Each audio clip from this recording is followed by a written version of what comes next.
We all have dreams. Those kinds of dreams that don't let you sleep at night and wakes you up early in the morning. That type of dream that sometimes might seem impossible, but you can't stop thinking that one day, maybe one day, it will become true.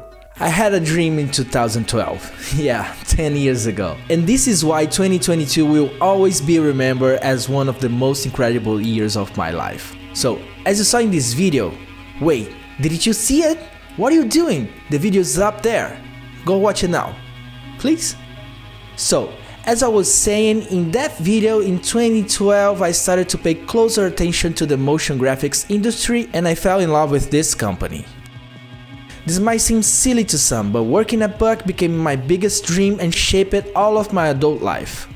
But this dream also led me to a great deal of frustrations, especially because all of the immigration process and some visa bullshit in some countries. Yes, I'm looking at you, USA.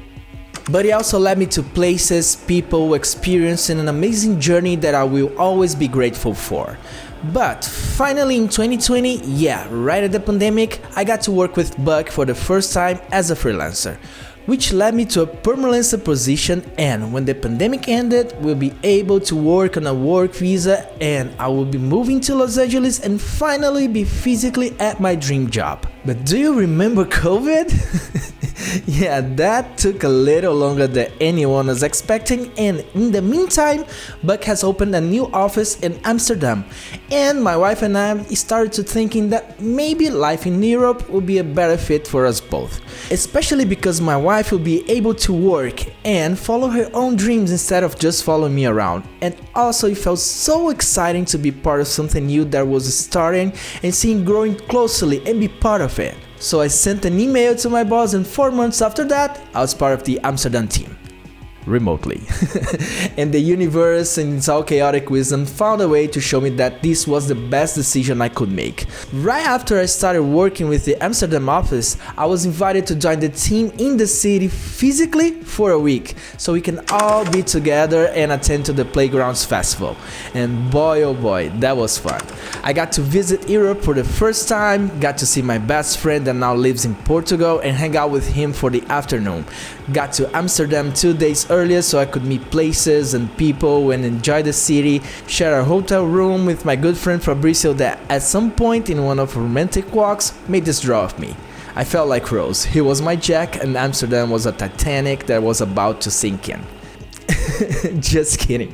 And one thing about this trip is that not one single thing went wrong, like nothing at all. From immigration, my biggest fear in life, right next to big frogs, to money, to accommodation, to flight, the trip went smoothly as possible. Again, if you believe in such things as universe signs, this was another big one. I got to hang out with the team for the first time, got to step down my foot physically at Buck and work there for a few days in a proper office with people around me, including my good friend and hero Daniel. I ate lots of good food and not so good ones, drank a lot, laughed a lot, hugged a lot, talked a lot. My heart was just full and I had the sweet taste of seeing the light at the end of the tunnel. I had a glimpse of what my life would be like in the near future and I love it so much. Back in Brazil, it was time to take care of everything for the big move, but first we had the dream trip line that was planned and bought way before the transfer to Amsterdam.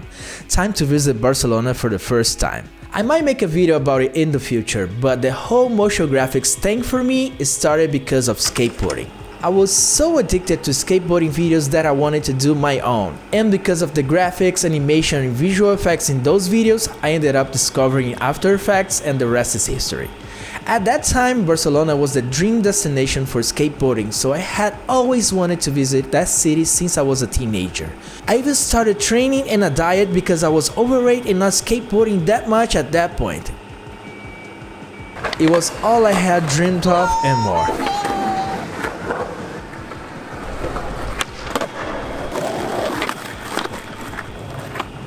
Well, I wish I could learn some more tricks than I did, but next time.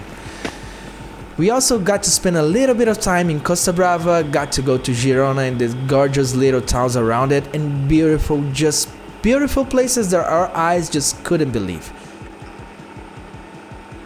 I got to go to Portugal again, now with my wife, and spend a little more time with our friend and his girlfriend. Now, back to Brazil, it's time for the big move. I'm not gonna lie, this part is where it got really stressful and it was not the best part of the year. It's kind of a white people even though I'm not white, first world even though I'm a Brazilian, kind of problem, but it was stressful as f.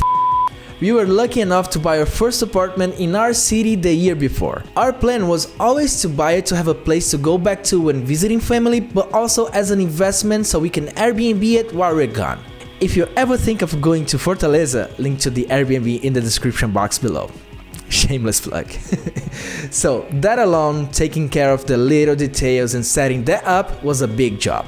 When we bought it in 2021, having already the Airbnb thing in mind, but also being our first house, we ended up renovating the entire apartment from floor to ceiling. And God, we love our little gorgeous place so much. But also it meant that after 5 years of being nomads and forced minimalists, we ended up accumulating lots of stuff as we now had a place of our own, and now was not just a matter of putting our clothes in a suitcase and leave. Lots to sell, lots to let go, and lots to bring. Also, on the other side of the Atlantic, renting a place in Amsterdam is not an easy task, especially if you're trying to do so from abroad. The only thing that went super smooth was the visa process. The easiest visa process ever, even if I compared it to Mercosur, or kind of a European Union in South America. Again, universe science.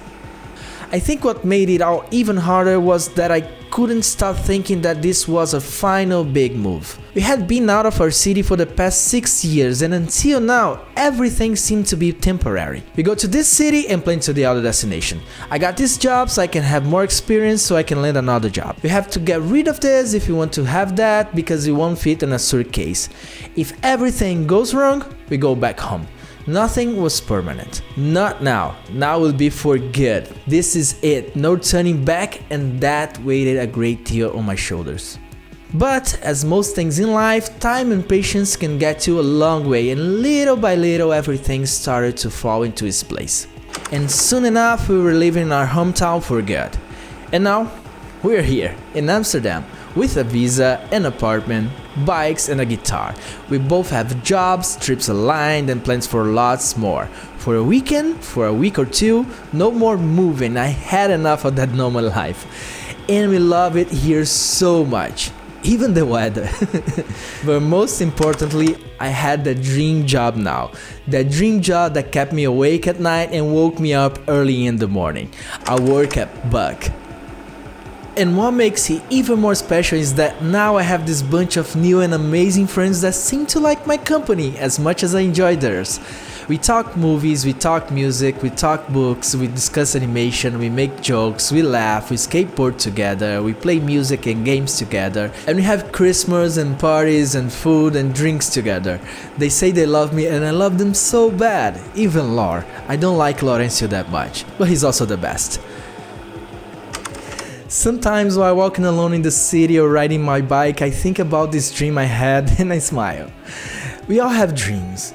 Those kinds of dreams that don't let you sleep at night and wakes you up early in the morning. That type of dream that might be seem impossible, but you can't stop thinking that one day, maybe one day, it will become true. And it did. And it feels so good, it makes me want to cry, and I'm loving every single bit of it. And for all of that, thank you 2022. What a year. And I think that's all I have for today. Thank you for watching and I see you in the next video. Happy New Year, cheiro, bye.